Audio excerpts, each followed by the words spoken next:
اعوذ باللہ من الشیطان الرجیم بسم اللہ الرحمن الرحیم الحمد للہ رب العالمین الصلاۃ والسلام علی رسول کریم واہل بیتہ الطیبین الطاہرین المعصومین اللہم صل علی فاطمہ و ابیہا و امیہا و علیہا و بنیہا وسر المستودع فیہا بعدد ما احاط بعلمک اسا کتاب. دو باتیں سوال و جواب سے پہلے کرنا چاہوں گی. ہمیں سب کو پتا ہے ماہ ذی الحج مبارک مہینہ ہمارے سامنے آ پہنچا ہے. اس کے تھوڑی سی 10 راتوں 10 دنوں کی فضیلت، کیونکہ ہم دوبارہ جب آئندہ انشاءاللہ جمعرات کو ملیں گے تو ذی الحج شروع ہو چکا ہوگا، تو ان کی تھوڑی بات. اور خاص جو مجھے آج کرنا ہے وہ 9ویں امام کی شہادت ہے 29 ذی القعدہ کو، تو اسی لیے ان کا ذکر حق بنتا ہے کہ ہم پہلے ان کا ذکر کریں اس کے بعد سوال و جواب. تو جلدی سے ذی الحج کی 10 دنوں کی تعریف، فضیلت وغیرہ. آئندہ جمعرات کو ہم مزید دوسری فضیلت بیان کریں گے ذی الحج کی. آج اتنا تاکہ 9ویں امام کا تھوڑا سا ذکر ہو جائے. پہلے سب سے پہلے بتانا یہ چاہوں گی کہ یہ دوسرا مہینہ ہے جو محترم مہینہ ہے. ذی القعدہ کے بعد ذی الحج یہ دوسرا محترم مہینہ ہے جس میں جنگ حرام تھی. بہت ریسپیکٹڈ مہینہ، محترم مہینہ. اور اس مہینے کی 10 دنوں اور راتوں کی عبادت، رات اور دنوں کی عبادت، رسول فرماتے ہیں کہ اللہ کو یہ عبادتیں مومنین کی بہت زیادہ محبوب تھی. اللہ کو بہت پسند ہے، بہت اللہ محبوب رکھتا ہے ان 10 دنوں کی اور راتوں کی عبادت. اگر انسان بندہ مسلمان یہ عبادت کرتا ہے تو اس کو ترک نہ کیا جائے. جو رسول کہہ دے کہ اللہ کی محبوب دنوں ہے عبادتوں کا، تو ہمیں بالکل یہ 10 دنوں کی بہت اہمیت دینی چاہیے، رات اور دنوں.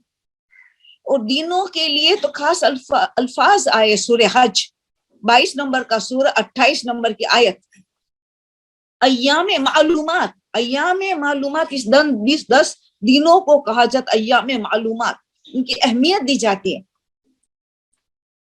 تو یہ ان راتوں کے لیے بھی 10 راتوں کے لیے سورہ فجر میں جو ولیال عشر، اللہ 10 راتوں کا قسم، اللہ قسم کا یعنی بہت اہمیت والی چیز کی قسم کرے.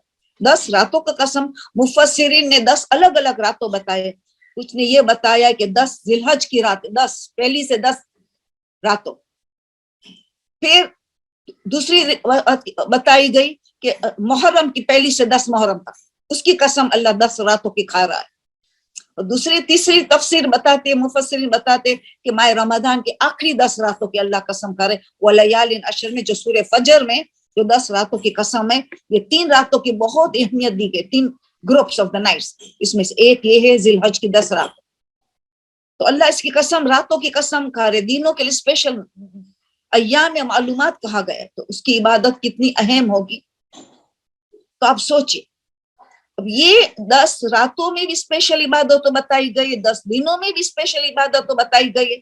اسے الگ سے ہمیں بھی نماز جعفر تیار وغیرہ اور دعائے توسل وغیرہ اور بھی کرنا ہے، تو الگ بات ہے. جتنا ہم ایڈیشن کریں گے ان دنوں میں، اتنا ہم اپنے خود کے مقام کو بلند کر رہے ہیں، اور ہم روحانیت بڑھتی چلی جائیں گے ہماری بہت زیادہ. اس 10 دنوں کو جتنی اہمیت دے سکے اتنی اپنے کو کم سمجھے. تو 10 راتوں کے ہم سب جانتے ہیں. 10 راتوں وَوَعَدْنَا مُوسَىٰ 30 لَيْلَةً کی نماز پڑھی جاتے 10 راتوں. گویا اس میں حج میں شریک ہوا ہے. اتنا ثواب ہے کہ جو 10 راتوں مغرب و عشاء کے درمیان وَوَعَدْنَا والی نماز پڑھے، سمپل نماز، ایک حمد کا سورہ فاتحہ، ایک مرتبہ سورہ اخلاص قل الاحد، اور اس کے بعد وَوَعَدْنَا کی آیت جو سورہ الاعراف 7 نمبر کا سورہ ورس نمبر 142، 142 نمبر کی آیت ہے سورہ الاعراف، جو 10 راتوں کو پڑھی جاتی ہے. وَوَعَدْنَا مُوسَىٰ 30 لَيْلَةً وَأَتْمَمَ. اس میں بہت بڑا سبق ہے، زیادہ تو ٹائم نہیں ہے میں بتاؤں، مگر اتنا تو یاد دلانا چاہوں گی کہ یہ 10 راتوں کو حضرت موسیٰ کو ہمیں کیوں یاد دلایا جا رہا ہے، امت رسول کو 10 راتوں کے بارے میں، کہ 30 راتوں معین تھی، پھر 10 کا اضافہ ہوا 40 ہو گئی. حضرت موسیٰ 30 لے تو 10 کا اضافہ ہوا تو 40 لیلت ہو گئی. تو پہلا تو یہی 10 راتوں تھی جو اللہ نے اضافہ کیا، پہلے سے اضافہ کیا گیا تھا، مگر امت کی امتحان کے لیے ان کو کہا گیا کہ 30 راتوں کے بعد آئیں گے امت کی امتحان، تاکہ 10 دن کی اضافہ ہو تو دیکھیں اس 10 دنوں میں کون رائے حق پہ رہتا ہے، کون گمراہ ہو جاتا ہے۔ 10 راتوں کا اضافہ ہوا، یہ پہلی ذی الحج سے 10 ذی الحج نے پورا ایک مہینہ تھا، ذی القعدہ کا مہینہ تھا۔ تو ہمیں بہت بڑا سبق یہ دیا جاتا ہے کہ قوم گمراہ ہوئی 10 دن کی غیبت میں، کہ کیوں موسیٰ نہیں آئے جب کہ کہا تھا 30 دن میں آئے گا، 10 دن کیوں ڈیلے کیا؟ تو زیادہ لوگ گمراہ، کم لوگ رائے حق پہ رہے۔ اسی طرح کہا جاتا ہے کہ امام زمانہ کی غیبت میں زیادہ لوگ گمراہ ہو جائیں گے اور چھوٹا گروپ رائے حق پہ رہے۔ تو ہماری رات دن کی کوشش ہے کہ ہم اس چھوٹے گروپ میں آ جائیں، یہ قلیل گروپ میں آ جائے کہ جو امام کی سچی انتظار کر رہا ہے، اور ایک لمحے کے لیے بھی ایمان میں گڑبڑ نہ آ جائے، ثابت قدمی رہے، صبر و استقامت کے ساتھ ہم زندگی گزارے اس غیبت کبریٰ میں، جس طرح حضرت ہارون کے ساتھ ایک چھوٹا گروہ ان کے ساتھ رہا اور زیادہ گروہ چلا گیا، سامری کے ساتھ گمراہ ہو گیا۔ تو یہ 10 راتوں کو ہمیں پونڈر کرنا ہے، ہمیں غور و فکر کرنا ہے، ہمیں ریفلیکٹ کرنا ہے کہ ہم کس گروپ میں ہونے والے، ابھی کہاں ہے، اور ہمارا خاتمہ کیسے ہوگا۔ خاتمہ بخیر ہوگا، اس دنیا سے ہم اٹھیں گے، حسن خاتمہ ہوگا کہ سوء خاتمہ ہوگا۔ تو اسی لیے بہت اہم ہے یہ آیت ہمارے لیے، غور و فکر کرنا، تدبر کرنا کہ ہم امام زمانہ کے ساتھ ثابت قدمی اختیار کریں، ان کے لیے تیاری کریں، اپنے اولادوں کو تیار کریں، اپنے دوست برادر کو، رشتہ داروں کو، پڑوسی کو، جتنے کو ہم تیار کر سکیں ہماری بس میں اتنا محنت کریں۔ محنت کا دن ہمیں یاد دلائے جاتے 10 راتوں کو، جو رسول کے اللہ کو محبوب تھے یہ راتوں، اور اس میں ہمیں یاد دلایا ہماری امام زمانہ کی غیبت یاد دلا کہ تو موسیٰ کی قوم کی طرح نہیں ہونا، کتنا بڑے نقصان میں چلے گی، جن پہ کتنا بڑا عذاب آیا، نیست و نابود ہو گئے، تم اس قلیل گروہ میں آنا ہے۔ تو یہ تو 10 راتوں کی نماز کتنی اہم ہے۔ سبق تو بہت ہے کہ 40 دن کی اہمیت بتاتی آئے کہ ہر کوئی چیز 40 دن کی جائے، اس کے بعد تمہیں ایک بڑا گفٹ ملے گا۔ 40 دن تک بھوکا پیاسا رہے انہوں نے، حضرت موسیٰ نے تورات لینے کے لیے، احکامات لینے کے لیے اتنی زحمت اٹھائی، مناجات، عبادت مسلسل 40 دن اور رات، خاص کر کے رات کی پوری رات شب داری، اور 40 دن اور رات بھوکا پیاسا رہنا، ایک قطرہ پانی بھی نہ لینا۔ اس کے بعد اللہ نے ان کو اتنی بڑا گفٹ دیا، تورات ملی۔ تو پتہ یہ چلا کہ ہم بھی، یہ دوسرا سبق ہے اس آیت میں ہم جو پڑھتے رہیں گے 10 رات، کہ ہم 40 دن کو عمل کرے، ہمت میں رہے، محنت و مشقت اٹھائے، گفٹ بڑا ملے گا۔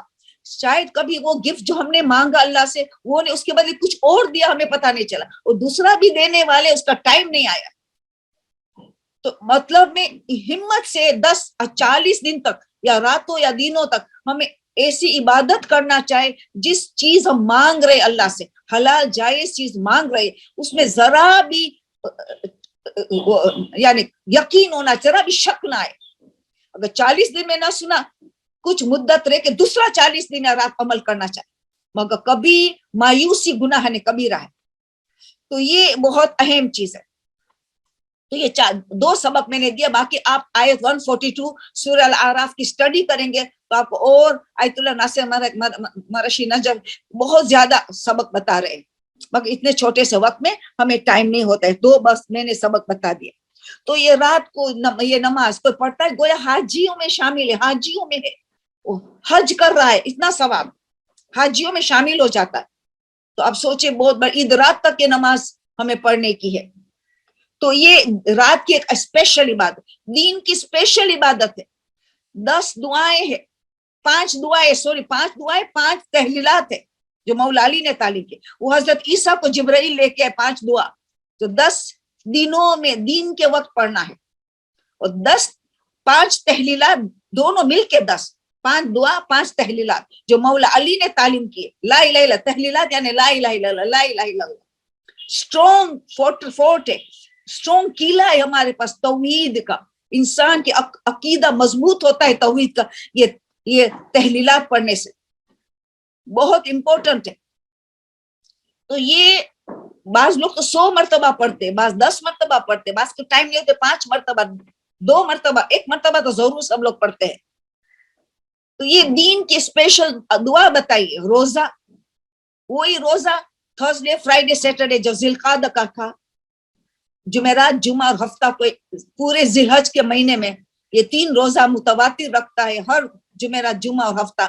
گویا 900 سال تک عبادت میں مشغول رہا, 900 ایئرس کی سولیڈ عبادت اس نے کی. اس کے علاوہ یہ 9 روزے کسی نے پہلی ذی الحج سے لے کے 9 ذی الحج تک روزہ رکھا, گویا اس نے اپنی پوری عمر روزہ رکھا. 70 سال کی عمر ملی تو 70 ایئرس روزہ رکھتا رہا, اتنا ثواب.